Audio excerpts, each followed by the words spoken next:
आज का टॉपिक है transitive verbs and intransitive verbs.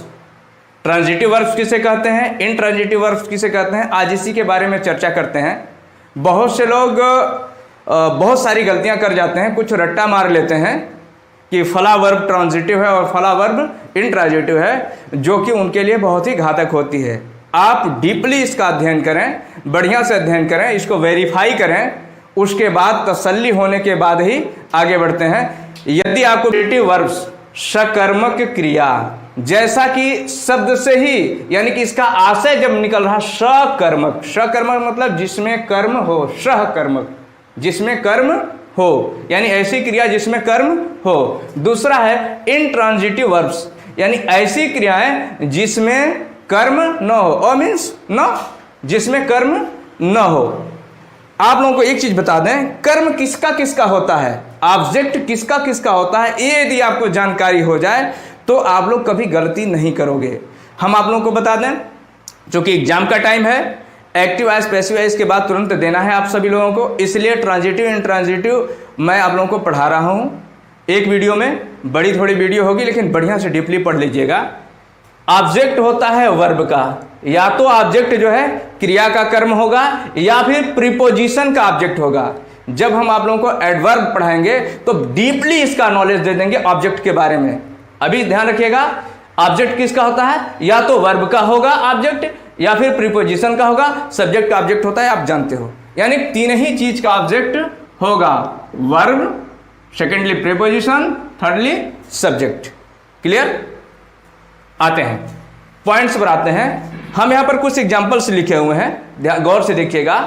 इसमें हमको यह चूज करना है कि कौन सी क्रिया अकर्मक है, कौन सी सकर्मक है, या कौन सा सेंटेंस इसमें पूरा है, कौन सा सेंटेंस पूरा नहीं है। उससे पहले थोड़ी चीजें, सकर्मक अकर्मक क्रिया उसे, अकर्मक पर मैं इनट्रांजिटिव पर फोकस कर रहा हूं। अकर्मक क्रिया उसे कहते हैं जिस क्रिया को करने के लिए किसी भी ऑब्जेक्ट की जरूरत न पड़े, जिस काम को करने के लिए किसी भी ऑब्जेक्ट की जरूरत न पड़े। इस बात को गौर करिएगा। और सकर्मक क्रिया ट्रांजिटिव वर्ब उसे कहते हैं जिस काम को करने के लिए डायरेक्ट किसी न किसी ऑब्जेक्ट की जरूरत पड़े। अर्थात यदि क्रिया का प्रभाव कर्म पर पड़े, क्रिया का प्रभाव किस पर पड़े, कर्म पर पड़े, तो समझ लीजिए कि वह सकर्मक क्रिया है। और यदि क्रिया का प्रभाव कर्म पर न पड़े, क्रिया का प्रभाव कर्म पर न पड़े, तो अकर्मक क्रिया है। अब आपको कैसे समझाएं, कि कैसे आप जानेंगे कि कौन सी क्रिया का प्रभाव कर्म पर पड़ रहा है, कौन सा क्रिया का प्रभाव कर्म पर नहीं पड़ रहा है। आइए कुछ एग्जांपल्स के माध्यम से, पहले आप मौखिक सुन लीजिए।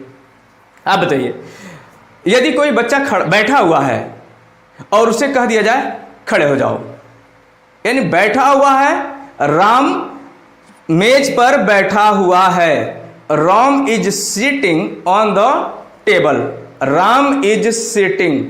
आप बताइए सिट किसे कहते हैं, आप आलती पालती मार लो, मेज पर बैठ जाओ, उसे कहते हैं सिट, यानी बैठना।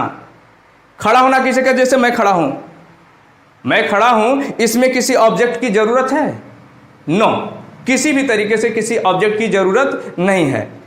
आइए कुछ एग्जांपल्स के माध्यम से आपको समझाते हैं। ही, पहला एग्जांपल है ही ईट्स। आगे समझाएंगे कि यह सकर्मक है या अकर्मक, ईट क्रिया सकर्मक है या अकर्मक है, आगे समझाते हैं। ही स्माइल्स, इन दोनों सेंटेंसों पर गौर करिएगा। दोनों का सब्जेक्ट एक ही है, ही है, दोनों प्रेजेंट इंडेफिनिट के सेंटेंस है। कैसे पता चलेगा कि यह अकर्मक है या सकर्मक, यह अकर्मक है या सकर्मक? चलिए मान लीजिए कोई चीज है, यह हम सेब मान लेते हैं, एप्पल मान लीजिए, मानना है, रियल में तो है नहीं। खाना क्रिया, इस पर आते हैं। अगर हम खाने का काम या कोई भी व्यक्ति खाने का काम शुरू करता है एप्पल को, तो इस पर ईट यानी कि क्रिया का प्रभाव पड़ेगा या नहीं। प्रभाव पड़ने का मतलब इसमें कोई परिवर्तन होता है या नहीं। खाना शुरू करिए, मुंह से काटकर खाना शुरू करके देखिए, ऐसा आएगा एक दिन एक खत्म हो जाएगा, 2 मिनट 1 मिनट के अंदर क्या हो जाएगा, सेवा समाप्त। यानी कि क्रिया का डायरेक्ट प्रभाव इस पर पड़ रहा है, क्रिया का पड़ रहा, किसी और का नहीं। बात मेरी समझ में आ रही है? दूसरा है स्माइल। अब बोलो भाई हमें मुस्कुरा रहा हूं, किसी चीज पर अगर प्रभाव पड़ रहा हो तो तुमको बता दो, मेरे मुस्कुराने में आप सभी लोग मुस्कुरा रहे हो, बताओ किस पर प्रभाव पड़ा? नहीं ना। यानी स्पष्ट हो गया कि यह सकर्मक है और यह कर्मक है। अब आपका अगला प्रश्न, सकर्मक है तो कर्म कहाँ है? इसीलिए मैंने इसे अधूरा रखा था कि पहले समझाऊं तो सकर्मक क्या है, कर्मक क्या है। ध्यान रखो, ही इट्स, वह खाता है, मांग रहा है कि जो चीज खा रहा है ना उसको सरजी रखिए, नहीं तो वह वाक्य पूरा नहीं, अभी तो अधूरा है, अभी वह वाक्य ससुरा अधूरा है। इसको पूरा करने के लिए वो चीज आपको, यदि एप्पल रखना है तो आप एप्पल को रखिए। मुझे एप्पल बनाने नहीं आता है लेकिन मैंगो बना लेता हूं, ठीक है। ही ईट्स, चलिए मैंगो ही लिख देते हैं, अ मैंगो। अब बात समझ में आई? यानी कि ईट क्रिया क्या है, ट्रांजिटिव या इंट्रांजिटिव? तेजी से बोलिए, ट्रांजिटिव या इंट्रांजिटिव? ट्रांजिटिव है ना। वर्ब को, ऑब्जेक्ट को ली कि नहीं ली? बिना ऑब्जेक्ट के यह अधूरी थी। ही ईट्स, वह खाता है। क्या खाता भैया? क्या खाता है बताओ ना? दाल भात खाता है, कुछ भी तो खाता है, तो करना पड़ेगा, लिखना पड़ेगा ना। हमने लिख दिया, बात समझ में आ गई। लेकिन ही स्माइल्स, वही व्यक्ति फिर मुस्कुराता है। अब बताए ना किसको मुस्कुराएगा? बात समझ में आई? यानी कि यह क्या है, इंट्रांजिटिव है, और यह क्रिया क्या है, ट्रांजिटिव। बात मेरी समझ में आई? फिर दो एग्जांपल लीजिए, दोनों में सब्जेक्ट एक ही है, दोनों में सब्जेक्ट राम है, प्रेजेंट कंटिन्यूअस का है, चूंकि टेंस आप सभी लोग पढ़ चुके हैं, जानते हैं आप सभी लोग।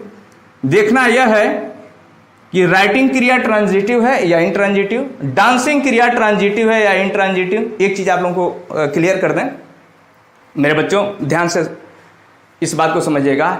एक ही वर्ब, एक ही क्रिया ट्रांजिटिव भी हो सकती है, इंट्रांजिटिव भी हो सकती है, अपने प्रयोग के आधार पर।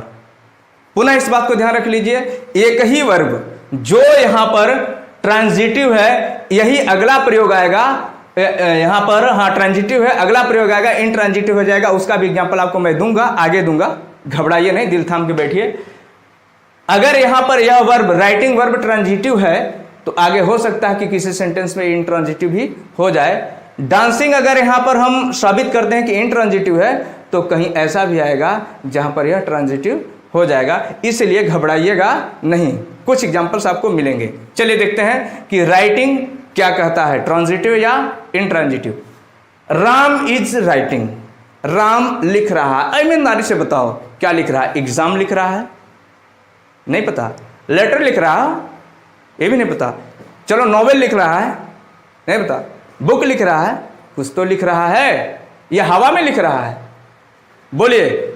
यानी कि राइटिंग वर्ब मांग रही है कि जो चीज लिख रहा है उसको मेरे सामने रखो, नहीं तो मैं पूरा नहीं हूं। इनकम्प्लीट सेंस लेकर के आ रहा है, अतः आपको लिखना पड़ेगा राइटिंग के सामने। Ram is writing a letter, जो भी लिख रहा हो उसको आपको सामने लिखना ही पड़ेगा। अर्थात स्पष्ट हो गया कि लेटर किसका है? ऑब्जेक्ट, राइटिंग का। मैंगो किसका ऑब्जेक्ट है? ईट का। बात मेरी समझ में आ रही है? नेक्स्ट, राम इज डांसिंग, वही राम है। अब तक तो लिख रहा था, अब डांस कर रहा है। डांस करने के लिए बताओ क्या करना है? बस हल्का सा कमर हिलाए, तुम्हारा डांस खत्म। बोलो भाई, किसी कर ऑब्जेक्ट की जरूरत है? नहीं। इसलिए डांसिंग क्या होगा? इंट्रांजिटिव वर्ब होगी। अब कुछ लोग अभी इसी में आगे बढ़ाते हैं, डोंट वरी, घबराना नहीं। पहले ट्रांजिटिव इंट्रांजिटिव को समझो, बेस को समझो, आगे बढ़ा करके थोड़ा फंसाएंगे आप लोगों को। अगला सेंटेंस है, दो सेंटेंस और है आपके सामने।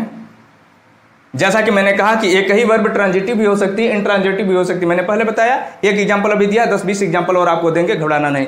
ही फ्लाइज अ काइट। फ्लाई, आप देखिए, फ्लाई मीन्स उड़ना भी होता है, फ्लाई मीन्स उड़ाना भी होता है, यह हमको समझना पड़ेगा। ही फ्लाइज अ काइट, वह एक पतंग उड़ाता है। गौर करने वाली बात है। तो फ्लाइज वर्ब अगर क्या मांगा? स्काइट अगर न रहे, अगर यहीं पर फुल स्टॉप दे दें, ही फ्लाइज, वह उड़ाता है, तो कंप्लीट सेंस देगा? नहीं देगा। मांग रहा है कि वह किसको उड़ाता है, हमको दीजिए। He flies a kite, he flies an aeroplane. जिस चीज को भी उड़ाए, हो सकता है आपको उड़ा दे। बात समझ में आ रही है? लेकिन अब वहीं पर यही फ्लाई वर्ब, ध्यान रखिएगा, क्या है? द बर्ड्स फ्लाई, चिड़ियाएं उड़ती हैं। चिड़ियाओं ने पंख हिलाया, उड़ा। ईमानदारी से बताओ, किसी वर्ब की, किसी ऑब्जेक्ट की जरूरत है इसमें? नो। यानी कि हम यहां पर यह साबित कर रहे हैं कि फ्लाई वर्ब ट्रांजिटिव भी है और फ्लाई वर्ब इंट्रांजिटिव भी है। ओके, कुछ और भी एग्जाम्पल्स दे रहे हैं आप लोगों को, छोटे छोटे एग्जाम्पल्स यहां लिख दे रहे हैं। ही sat on the table। अभी यहीं तक रहने दीजिए, यहीं तक पढ़िए। ही sat on the table को छुपा दीजिए, समझिए आपके सामने है, ये नहीं है। ही sat, वह बैठ गया, खड़ा था बैठ गया। किसी ऑब्जेक्ट की जरूरत पड़ी? बोलिए ना, नहीं पड़ी। अब हमने लिखा ही sat on the table। जैसा कि मैं आप लोगों को शुरू में ही यहां पर बता दिया कि ऑब्जेक्ट तीन चीजों का होता है, वर्ब का होता है, प्रीपोजिशन का होता है और सब्जेक्ट का होता है। तो देखिए, यह जो टेबल है ना, किसका ऑब्जेक्ट है? ऑन का, प्रीपोजिशन का ऑब्जेक्ट है। यह टेबल प्रीपोजिशन का ऑब्जेक्ट है, ऑन का, नो की sat का। गौर करने की बात है। और हम इसी के साथ साथ यह भी समझाएंगे कि जो सिट वर्ब है वह ट्रांजिटिव है या इंट्रांजिटिव है। 8वां आपको सेंटेंस दे रहे हैं, ही sat a baby। He sat a baby on the cot। ध्यान रखिएगा, यहां भी सेट है, यहां भी सेट है। यहां सेट इंट्रांजिटिव हो गई, अकर्मक हो गई, और यहां सेट सकर्मक कैसे हो गई? प्रयोग के आधार पर। ध्यान रखें, ही सेट, उसने बिठा दिया, यहां पर हो गया बैठना, यहां पर क्या हो गया? बैठ गया, बैठ गया। यहां पर हो गया बिठा दिया, बैठा दिया। उसने बैठाया, ही सेट, उसने बैठाया अ बेबी, एक बच्चे को, कहवा? ऑन द काट, चारपाई पर। यानी कि प्रयोग के आधार पर सेट वर्ब जो है इंट्रांजिटिव भी है और प्रयोग के आधार पर सेट वर्ब ट्रांजिटिव भी है। इतनी बात आप लोगों के समझ में यदि आ गई हो तो इसका आप सभी लोग स्क्रीनशॉट ले लीजिए बढ़िया से। तब तक मैं पानी पी लेता हूं। आप लोगों ने स्क्रीनशॉट ले लिया? बात समझ में आ गई? आई रिपीट, मैं इसे फिर से दोहराता हूं, बात को समझिएगा। He eats a mango. पहले यहां जाइए, ऑब्जेक्ट किसका किसका हो सकता है? ऑब्जेक्ट वर्ब का होगा, ध्यान रखिएगा, प्रीपोजिशन का होगा। आप लोग अक्सर गलती कर जाते हो, प्रीपोजिशन के ऑब्जेक्ट को आप मान लेते हो वर्ब का ऑब्जेक्ट, प्रीपोजिशन के ऑब्जेक्ट को किसका ऑब्जेक्ट मान लेते हो? वर्ब का। इस बात को ध्यान रखना, जो भी ऑब्जेक्ट प्रीपोजिशन के बाहर लिखे जाते हैं, प्रीपोजिशन के बाद लिखे जाते हैं, वो उस प्रीपोजिशन के ही ऑब्जेक्ट होते हैं जिसके सटे वो लिखे जाते हैं। इस बात को ध्यान रखिएगा। इससे आपका, अब जब आप लोगों को प्रीपोजिशन पढ़ाएंगे, अभी तो बहुत कुछ बताना है, घबराना नहीं, अभी एग्जाम के बारे में जल्दी जल्दी बता रहे हैं। He eats a mango, he eats a mango. अगर अ मैंगो को हटा दिया जाए, सिर्फ यहां पर ईट्स को ही रखा जाए, ही ईट्स, वह खाता है, अर्थात ईट वर्ब बता रही है कि भैया आप जिसको खाते हो ना उसको हमरे समनवा लाओ। रोटी खाते हो, दाल चावल खाते हो, सब्जी खाते हो, अनार खाते हो, जो भी खाते हो उसको मेरे सामने लाओ, नहीं तो हम इनकम्प्लीट है। जब तक सामने देखेंगे, किसको खाएंगे भाई? खाएंगे किसको आप बताइए ना, जब सामने रहेगा तभी ना। यानी कि यह सकर्मक है, कर्म को मांग रही है कि मेरे सामने लाओ। ही स्माइल्स, वह मुस्कुराता है। मुस्कुराने में किसी को बुलाना पड़ेगा कि भैया आप आओ तब मैं मुस्कुराऊंगा? बोलो ना, नथिंग। यह अकर्मक है। राम इज राइटिंग, अगर यहां से अ लेटर को हम हटा देते हैं, छुपा देते हैं, राम इज राइटिंग, राम लिख रहा है। कोई आया कमरे में, देखा राम बैठ करके कुछ लिख रहा था, राम इज राइटिंग, बताओ क्या लिख रहा है? कलम वैसे नहीं डुला रहा है, कुछ ना कुछ लिख रहा है ना, लेटर लिख रहा है, उपन्यास लिख रहा है, बुक लिख रहा है, कुछ भी लिख रहा है। यानी कि राइटिंग क्रिया मांग रही है कि जो चीज लिखा जा रहा है उसको हमारे सामने रख दो, तभी हम पूरा सेंस देंगे। तो Ram is writing a letter, Ram is writing a novel, जो भी लिख रहा है उसको आपको लिखना पड़ेगा। तो यह हो गया राइटिंग, क्या हो गया? सकर्मक क्रिया हो गया, यानी ट्रांजिटिव वर्ब हो गया। वही राम इज डांसिंग, राम नाच रहा है। अब नाचने में आपको बताया दिया, डांस करके भी मैंने थोड़ा सा दिखाया था, इसमें किसी चीज की जरूरत नहीं है, तो यह क्या हो गया, इंट्रांजिटिव हो गया। अब आइए फ्लाई वर्ब पर, फ्लाई दोनों में यह क्या है, ट्रांजिटिव है या इंट्रांजिटिव। मैंने यहां पर सिद्ध कर दिया कि प्रयोग के आधार पर मैंने बताया था कि एक ही वर्ब प्रयोग के आधार पर ट्रांजिटिव भी हो सकती है, इंट्रांजिटिव भी हो सकती है। देखिए, ही फ्लाइज अ काइट, वह एक पतंग उड़ाता है। ही फ्लाइज एन एरोप्लेन, वह एक एरोप्लेन हवाई वायुयान उड़ाता है। बात समझ में आई। तो यहां पर क्या हो गया, यहां पर उड़ाना से सेंस आ गया, तो ऑब्जेक्ट मांग लिया तो हो गया ट्रांजिटिव। द बर्ड्स फ्लाई, चिड़ियाएं उड़ती हैं, लाजमी उड़ती हैं, उनका स्वभाव है उड़ने का, कहीं भी रहेंगे, छत पर आसमान में कहीं कहीं उड़ेंगी। ठीक है, तो फ्लाई वर्ब यहां पर क्या हो गया, इंट्रांजिटिव। ध्यान रखना कंफ्यूजन कहां होता है, the birds fly in the sky. अब यहां पर लिखा रहेगा इन द स्काई, तो आपके भेजे में घुसेगा कि आखिर स्काई क्या है, ऑब्जेक्ट है कि नहीं है। मैं भी मानता हूं ऑब्जेक्ट है, बशर्ते किसके बाद लिखा गया है, इस इन के बाद लिखा गया ना बाबू, लिखा गया ना, तो यह इन का ऑब्जेक्ट है। एडवर्ब ऑफ प्लेस है, कहां उड़ती हैं, आसमान में। कहां, मेरे सर के ऊपर। कहां, हमारे छत पर उड़ती हैं। बात मेरे समझ में आ रही है। इन, ऑन, जो भी जितने प्रीपोजिशन के बाद ऑब्जेक्ट लिखे जाएंगे वो सब के सब क्या होंगे, प्रीपोजिशन के ऑब्जेक्ट होंगे, न कि वर्ब के ऑब्जेक्ट होंगे। नेक्स्ट, फिर उसके बाद मैंने लिखा यहां पर ही सैट, इसको हटा दीजिए, ऑन द टेबल को, सिर्फ ही सैट, वह बैठ गया। कहीं भी बैठ सकता है। बैठना अपने में नहीं कि आप बैठ गए, वही क्रिया है, क्रिया स्वतः हो गई, किसी ऑब्जेक्ट की जरूरत नहीं है, इसलिए हो गए इंट्रांजिटिव। ऑन द टेबल आपने बैठा है, टेबल किसका है ऑब्जेक्ट, ऑन का, नो कि सैट का। ही सैट अ बेबी, देखिए सीट मीन्स बैठना भी, तो सीट मीन्स बैठाना भी होता है। अब यहाँ पर ही सैट, उसने बैठा दिया किसको, अ बेबी, एक बच्चे को। अब काम क्या हुआ, वो खुद बैठा नहीं, किसी को बिठाया।